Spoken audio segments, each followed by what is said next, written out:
Catherine's world shattered the moment her younger sister demanded the impossible. She wanted Catherine to surrender the very child she had raised as her own. In an instant, the life she thought was perfect collapsed into chaos. A single lie, one carefully kept secret for 7 years, was unraveling right before her eyes. The betrayal was no longer buried in whispers. It stood on her doorstep, cold and unyielding. Catherine once believed she had it all. A devoted husband, Michael, a beautiful home, and her cherished baby boy. She also had her younger sister, Sophie, by her side as her best friend and confidant. Michael and Sophie got along so well that having them both in her life felt like a double blessing. These relationships were Catherine's safe haven, built on love and loyalty. She trusted them completely, never imagining that this trust would be weaponized to destroy her. Catherine and Michael had tried for years to start a family, so when she finally became pregnant, it felt like a miracle. Sophie was overjoyed for her sister, or at least she appeared to be. In the months that followed, Sophie was wonderfully supportive, always checking on Catherine, always offering a helping hand. Catherine cherished those moments, never noticing the flicker of sorrow in Sophie's eyes whenever they discussed the coming baby. Then, a few months before Catherine's due date, Sophie abruptly left town. She claimed an overseas job opportunity came up that she couldn't refuse. Catherine was surprised and a bit hurt that her sister would miss the baby's birth, but Sophie promised to return as soon as she could. Michael reassured Catherine, and when their son Noah was born, her world felt complete, except for Sophie's absence. Catherine left messages for her sister about Noah's arrival, but days passed with no visit. Sophie sent only a brief congratulation and remained distant. It was odd, but Catherine was too wrapped up in caring for her newborn to investigate further.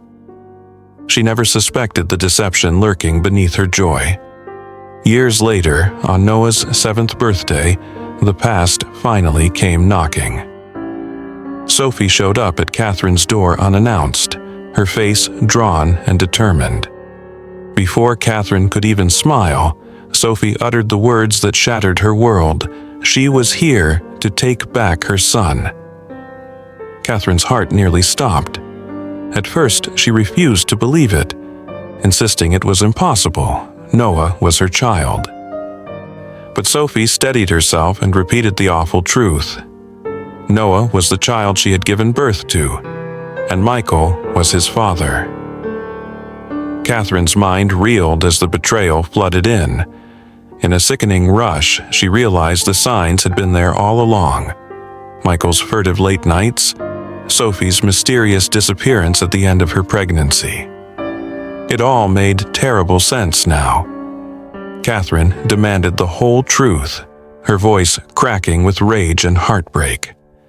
Sophie broke down and confessed everything. She and Michael had fallen into a secret affair, and Sophie became pregnant at the same time as Catherine. On the night Catherine's own baby tragically died at birth, Michael made a horrific choice. He swapped the babies, giving Catherine Sophie's newborn to raise as her own. That way, he thought, no one would know of their sin and Catherine would be spared grief. It was a monstrous lie that they sustained for 7 years. Catherine stood there in absolute shock, feeling as if the ground under her feet was giving way. The two people she loved most had done the unthinkable. Her husband and her sister, her most trusted pillars, had conspired to deceive her in the cruelest way. Michael appeared in the doorway, drawn by the commotion, his face ashen when he realized the secret was out. He stammered useless excuses, saying he never meant to hurt her, that he did it all to protect her. Catherine barely heard him. One look into his eyes, a mixture of panic and guilt, told her everything she needed to know. The man she had built her life with was a stranger now, his promises and love all tainted by deceit. When Sophie feebly insisted she had a right to reclaim her son, something fierce snapped inside Catherine. All the sorrow and disbelief hardened into cold fury. She stepped in front of Noah's bedroom door at the top of the stairs, as if to physically shield her sleeping child from these intruders. With a voice that barely sounded like her own, Catherine ordered Sophie out of her house. Her words trembled with rage. Sophie had lost any right to call herself that boy's mother. Michael moved toward Catherine, pleading for forgiveness, but she fixed him with an icy stare that stopped him in his tracks. In that moment, Catherine made a silent vow to herself they would never take her son, and they would pay for every lie and every year of stolen joy. That night, Catherine sat in the dark of her living room, betrayal and rage twisting inside her. The life she knew was destroyed, but she refused to collapse. Instead, she began to plot. Heartbroken as she was, Catherine understood she still possessed one weapon that Michael and Sophie did not: the truth, and she intended to use it without mercy. She spoke nothing of what she'd learned. In the days that followed, Catherine remained cold and distant, giving Michael and Sophie nothing to work with. Let them wonder what she might do. Let them lose sleep waiting for her next move. Meanwhile, she quietly prepared for battle. A discreet visit to a lawyer confirmed that their heinous baby-swapping scheme was not only immoral, but illegal. Michael and Sophie had left a trail of evidence in their wake, and Catherine gathered it swiftly: hidden emails, financial records, even a DNA test to prove Noah's true parentage. Piece by piece, she built an arsenal of proof that would bring them to their knees. When Catherine was ready, she set her trap. She summoned Michael and Sophie to the house under the pretense of discussing a peaceful resolution. They arrived nervous and full of faint hope that Catherine might show mercy. Instead, she met them with a folder of evidence and a gaze as sharp as ice. With calm precision, Catherine laid out what she knew: the affair, the pregnancy, the deceit at the hospital. Each fact hitting its mark. Michael and Sophie had no excuses left, no lies to hide behind. Pale and speechless, they listened as Catherine delivered her terms. There would be no drawn-out fight, no ugly custody battle. Sophie would formally renounce any claim to the child she had given away. Michael would accept a divorce on Catherine's terms, leaving her the house and full custody of Noah. If they dared refuse or cause further harm, Catherine vowed to destroy whatever remained of their lives. She would turn over her evidence to the authorities, to family, to anyone who needed to know the truth of what they'd done. Their reputation, freedom, and relationships, she would ruin all of it without hesitation.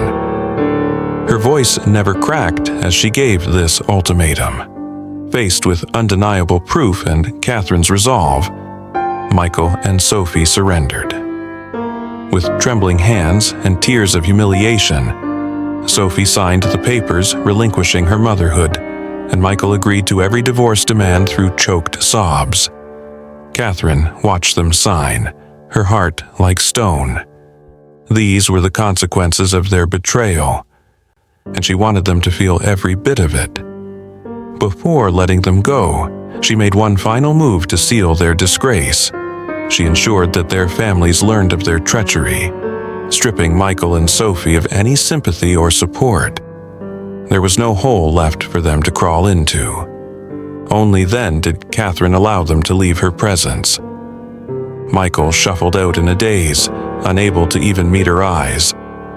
Sophie lingered, whispering a final apology that hung in the air unanswered. Catherine stood unflinching as they departed into the night. As the door closed behind them, she felt the weight of 7 years of deceit finally lift. The war was over, and Catherine had triumphed. Michael and Sophie paid dearly for their sins.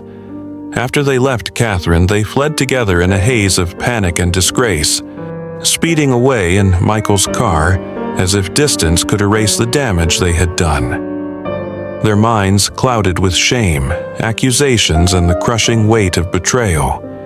Neither noticed how fast they were going until the car violently veered off the road. The crash was brutal, metal twisting, glass shattering, and their world collapsing in an instant. Sophie survived, but only in the hollowest sense. She was declared brain dead, her body alive, but her mind forever gone. Michael, though physically spared, was destroyed in every other way. He lost his job as the scandal spread, his reputation ruined beyond repair. With Sophie lying motionless in a hospital bed and no future left to cling to, he found himself drowning in guilt and self-loathing, forced to face the wreckage of the choices that had brought them both to this tragic end. Catherine, meanwhile, began rebuilding her life from the ashes. She was forever changed. The warm, open-hearted woman she had once been was replaced by someone more guarded and cautious. Even so, she drew strength from the one bright spot that remained: Noah. He was innocent in all of this, and he still looked at Catherine with the same loving eyes as always, blissfully unaware of the storm that had raged around him. In caring for her son, Catherine found purpose and a reason to smile again. His laughter was the light that guided her out of the darkness bit by bit. Not long after, Michael tried to reach out one last time. He sent Catherine a letter full of apologies and pleas, begging for a fragment of forgiveness or a chance to be in Noah's life. Catherine read his words calmly, then fed the letter to the fire. She had no intention of ever reopening the door that their betrayal had slammed shut. Some wounds run too deep for apologies to heal. Trust is a fragile thing. Once shattered by betrayal, it can never return to the way it was. Catherine learned this in the cruelest way imaginable. To be betrayed by those you love most is a unique pain. Only they have the power to truly break your heart. Her story is a dark reminder of how easily a life can be torn apart by lies. Yet Catherine's story is also about the strength that rises from devastation. She refused to remain a victim. Instead, she turned her pain into power and made sure those who wronged her faced the consequences of their actions. In taking her revenge, she reclaimed control of her life and protected her child. It wasn't a perfect victory.